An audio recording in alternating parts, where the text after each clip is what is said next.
Practically live from an underground bunker below Capital City in the senior industrial regions of petrochemicals, automation, uranium, and licensing, it's Cybernations Quarterly, Wartime Edition.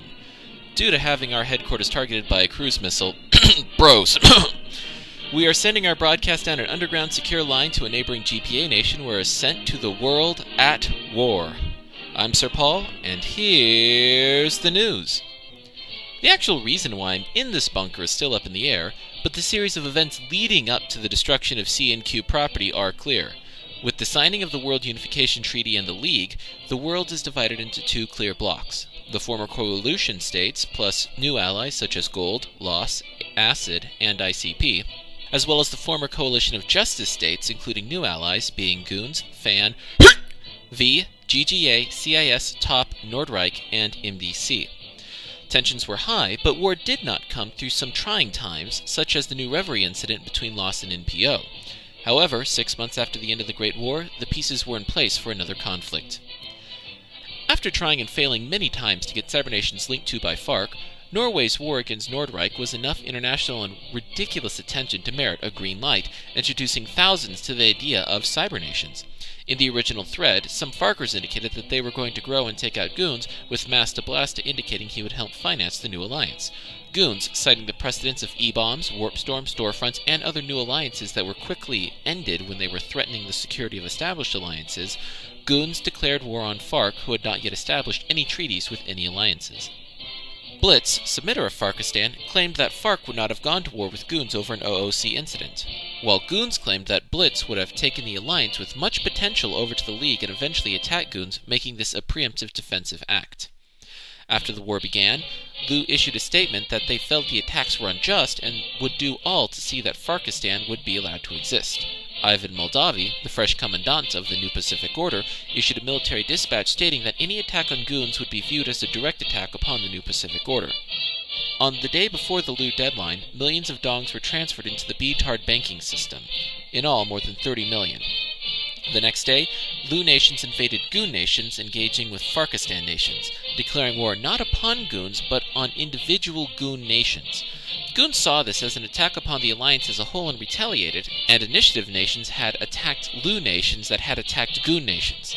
A Polaris nation, who saw this as an attack upon Goons, invaded a non-involved Lu nation, which brought NAAC into the war, which led to the involvement of all League alliances, BTA, ODS, LSF, AOB, OSF, Militia, and DI.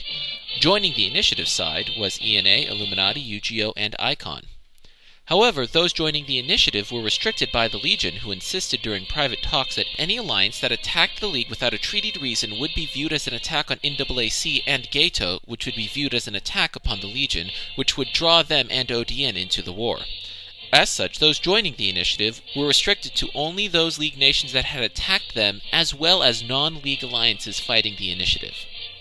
Despite the restrictions, the initiative performed quite well, with Top decimating Gato's top ranks, and Fan striking fear into the heart of the NAAC.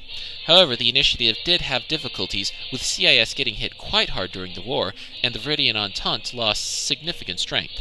In the end, however, the experience and coordination of the initiative led them to wear down the League quickly, which led to peace talks. A proposal to restrict the war to just Goons and Lu with no nuclear weapons was voted down by Lu, and in the end they decided to withdraw from the League to facilitate the peace process. After Gold broke with the League looking for peace, the remaining League alliances surrendered to the initiative and apologized for their part in escalating the conflict on January 14, 2007. 12 hours after the surrender, Legion sent $75 million in aid to help rebuild the NAAC. Unlike other wars, nuclear weapons were taboo.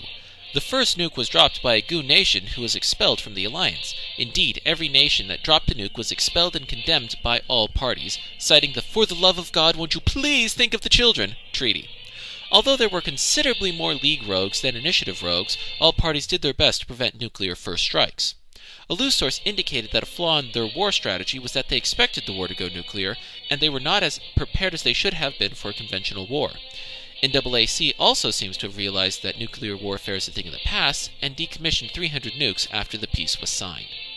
On February 2, 2007, the guns over Lu fell silent. After losing 50% of their national strength, Lu agreed to apologize for the conflict, gave up all claim to their BTARD bank accounts, and are not allowed to accept outside foreign aid for 3 months. With this surrender, the Second Great War is over. As nations on both sides of the conflict rebuild, it looks as if there is a new era of understanding in the cyberverse. Akron, new leader of Lu, has made overtures to the initiative alliances and has been received warmly.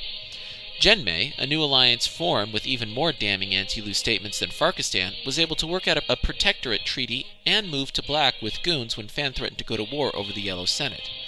It seems that once again, peace prevails. And on a final note, I'm afraid that this will be the last video production of CNQ. With our headquarters destroyed and lack of funding, we can no longer afford to produce these full-length videos. I want to thank the Cyberverse for everything over these last 15 episodes, and encourage everyone to see the Cybernations Academy Awards, sponsored by Chris Chaos of Gato. And don't worry, I'll still be around doing the news, but you'll just have to read it instead of hearing it and seeing it.